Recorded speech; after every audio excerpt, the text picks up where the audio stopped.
So let's start out with this like data connectivity Sure. component.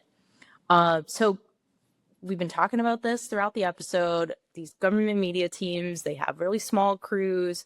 They're Mhm. not always very tech savvy, so troubleshooting isn't really a thing they want to have to put on these teams. And they have limited resources beyond just small staff. Right. So Miri's approach is creating flexible, reliable connections that seems like a great fit, right?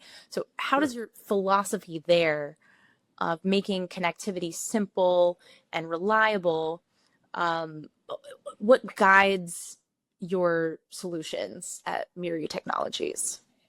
Well, the first thing really is that the internet and connectivity is the backbone of every media workflow now. It's pretty much unavoidable. And really, the first guiding principle, though, is that as far as connectivity capabilities have advanced over the years, the reality is that internet outages are still a fact of life. Right. The big mobile outage from one of the major carriers earlier this year in January that went down for hours proved that. Yep. And, frankly, producers have enough to worry about setting up for a live shoot, especially in the field, without having to deal with complicated networking setup. They don't want to take an IT guy out there with them. And if you're in the field, especially, a lot of the time, you don't even know how good or bad your connectivity will be on site until you get there. Like, Mm-hmm. what do you do if you get there and it's just not good enough? Trade show convention centers, things like that, these things cause problems for a lot of people. So, And there's you so want to much of plan it that's ahead. not within your control anyway, right? Even if you Exactly. wanted to try to troubleshoot it, even if you knew how, a Yep. lot of it's not even within your control or, not Well, within your access. Well, this is actually one of the origins of Miri as a company. Was the founder of it was a production guy, and he was doing a production for a governor, as a matter of fact. And it was in a hotel, and they relocated it to a lower level of the hotel, and the connectivity just stunk. And he was cobbling together some stuff, some apps, some technologies to be able to get the connectivity he needed, and was inspired to then create solutions around them, which we'll talk about later. But even if you start out with a good connection, if you're a 1 or 2 person crew, what do you do if your connection goes down during the live event?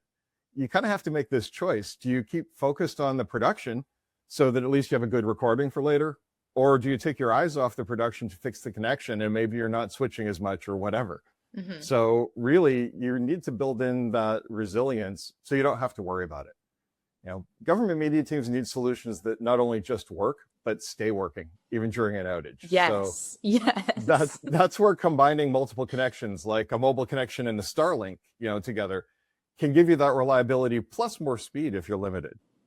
Yeah, that's what I love about these tools that use like bonded data is that it's almost like having a safety net, right? Like you've got Exactly. this one primary connection that you think is going to carry you the whole way, but just in case you have any variation in that, you've got these Exactly. other like sort of lifeboats to help keep you going, right? Well, that's exactly it. And I mean, you mentioned flexibility and, bonding solutions.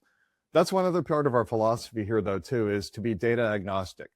And what I mean by that, there are bonding solutions out there designed specifically for transporting video, but they might only support one protocol or one format and Hmm. only video.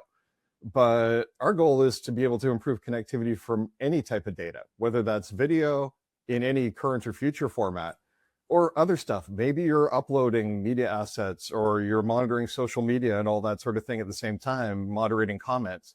That all needs to go down that pipe as well. So the idea is that everything can flexibly go through our solutions. Yeah, I like that. And I think that's a big guiding principle for a lot of folks as they are looking to upgrade or overhaul is like what can we get the most out of? Absolutely. What's really flexible but also does these core things we need like really, really well. For Um, sure. and I also loved, I don't want to glaze over this because I think this is a thing that comes up a lot, especially in the government space, because it's pretty niche, right? Some of these needs. I love it when I hear that a solution is created by someone who just needed that solution, Right. right? Absolutely. Like Yeah. I needed this. Like there wasn't something out there to solve this problem, so I just built it. I love Right. to hear that story because in my mind, whenever I hear a story like that, like that's the thing I want. you Yep, know. exactly.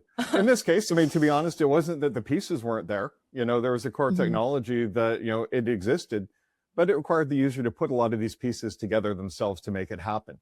And Right. again, the idea of making it simple for the guy in the field, you want to build it all into one so they can just plug it in and it just works. Yeah, it comes down to just, sometimes just like three or four little settings, that's Yep. like, oh, that's exactly what I needed. Like this, clearly this person understood, you Right. know? Exactly. And It's sometimes you have to live it to be able to truly understand it, right? That's what it exactly, comes down to. exactly. And so whenever you have the opportunity to get something really purpose built like that, as opposed to some general purpose thing that's trying to solve everyone's problems and ends up kind of being lowest common denominator Right. as a result, Yep. it's not. It might be the thing that everyone uses, right? It might be the highest recommended on some of the tech lists out there, but at the end of the For sure. day, I'm usually going to go with the thing that has those little thoughtful features in it that, And feels like it was built for you. right, right, exactly. Exactly. I love that. Let's talk about, trends across the industry. I think there's probably Hmm. some overlap here, right? Because Mike, you personally you're always thinking about the industry as a whole and Right. where the solutions that you're representing fit. Yep. So let's zoom out a little bit more for this Sure. next question here. In the transport, connectivity space, what trends do you think government teams should be paying attention to right now? Like what are the up and coming things in live and remote coverage? Sure. Well, I actually want to start by sort of addressing what I'd call is kind of a myth about a Okay. trend. I mean, the trend right now in mobile is This is towards real meta. 5G. Yeah. Yeah, I know. The trend right now, mobile has gone 5G, right? And there's sort of this misconception now that with 5G mobile connectivity being so much faster than previous generations and more reliable itself, that you can get away with just a single 5G hotspot for Mhm. streaming in the field. And a lot of people try that. And the problem is that's not necessarily the case. I mean, 5G is fantastic, but like any mobile technology, in some areas you might get poor coverage or slow speeds. Crowded, congested areas where everybody's doing it, or trade show convention centers that are like giant Faraday cages that brick rooms, all that sort of thing. And not only that, as I mentioned, if you only have a single link with a single carrier, what happens if that carrier goes down? I mean, then you're out even just briefly.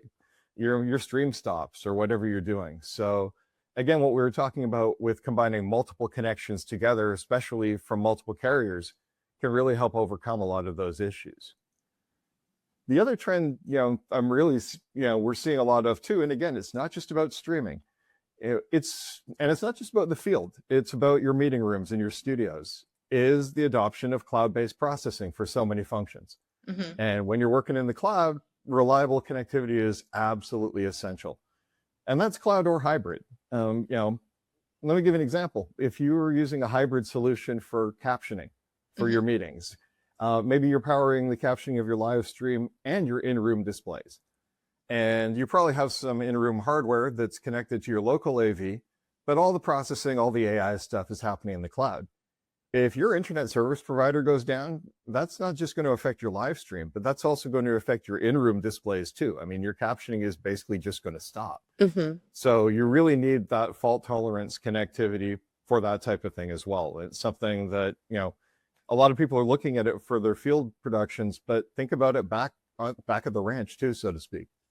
I like that example because I think a lot of things that people maybe don't consider is like the visibility of the fail, right? Like whenever you Right. have a failure in your production, like some of it probably isn't super visible or super noticeable, but something like that where something's being like processed live in the cloud, which is a lot of solutions now, like let's be real, and people want Yep. to move in that direction, for like data security, for efficiency, to have less on-prem hardware that they have to deal with or remote into, uh, Yep. and like they don't think about like now the visibility of something, Right. um, if any of that falters, and so I think that's a Not good only good that, point it's out. beyond the visibility. We're back to creating sort of the potential for a single point of failure. Yeah. right? Because when you had 5 different pieces of devices that were doing all this stuff in a room, one goes down, the other functions might keep going. Yeah. But now with the cloud, you're sort of forcing everything back through this internet connection. So, the connection as a whole can be a single point of failure. So you want to make it as resilient as possible by, having sub connections within that. Right. So we're seeing both a increasing reliance on the cloud Yep. because a lot of these teams now have a mandate to live stream, right? Yep. They also have open meetings in person. So there is both an in-person and a remote viewing experience that they're supporting live. And so they really do need to think about like having the strongest connectivity, like you said, supporting the most critical potential point of failure, right? Absolutely. Yep. So yeah, I think that's a really good thing to keep in mind. Miri has a solution to solve all these problems we're talking about. Mm-hmm. Their flagship solution is the X510 bonding router, which overcomes all of these issues. It's powered by a technology called Speedify. I mentioned that there was that technology that the founder used originally and put together with the other pieces. But fundamentally, it combines multiple connections. Local Ethernet, if you have it, Wi-Fi, Starlink, 4G mobile, 5G mobile. They let you bond both of those. So if you're in an area that happens to have bad 5G, you can still combine it with 4G. There's still a value there. And it does all of that to keep you connected reliably while giving you more speed than you might be able to get from a single connection. So, I just have to say quickly, full disclosure, my team has used Miri in the past in one of the most volatile connectivity situations, which is at a big trade show convention. And like you never know what's going to happen with the internet there. Like we're at this big tech event where everybody is trying to suck up as much data as they can to run everything live, and that's happening so much more these days. You used to just run things locally, but now you get to an event like this and everybody's really running like real demos in real time over the internet. And we had such a smooth experience, like compared to what we've seen in years past where we just tried to rely on whatever the convention center provided. Right. And I was really amazed actually with how smooth it went and how little we had to pay attention to our connectivity, because that is usually a major headache. So you hit the nail on the head. We want you to not have to pay attention to it, right? That's the goal, right? As I said, it just works and keeps working. That's great.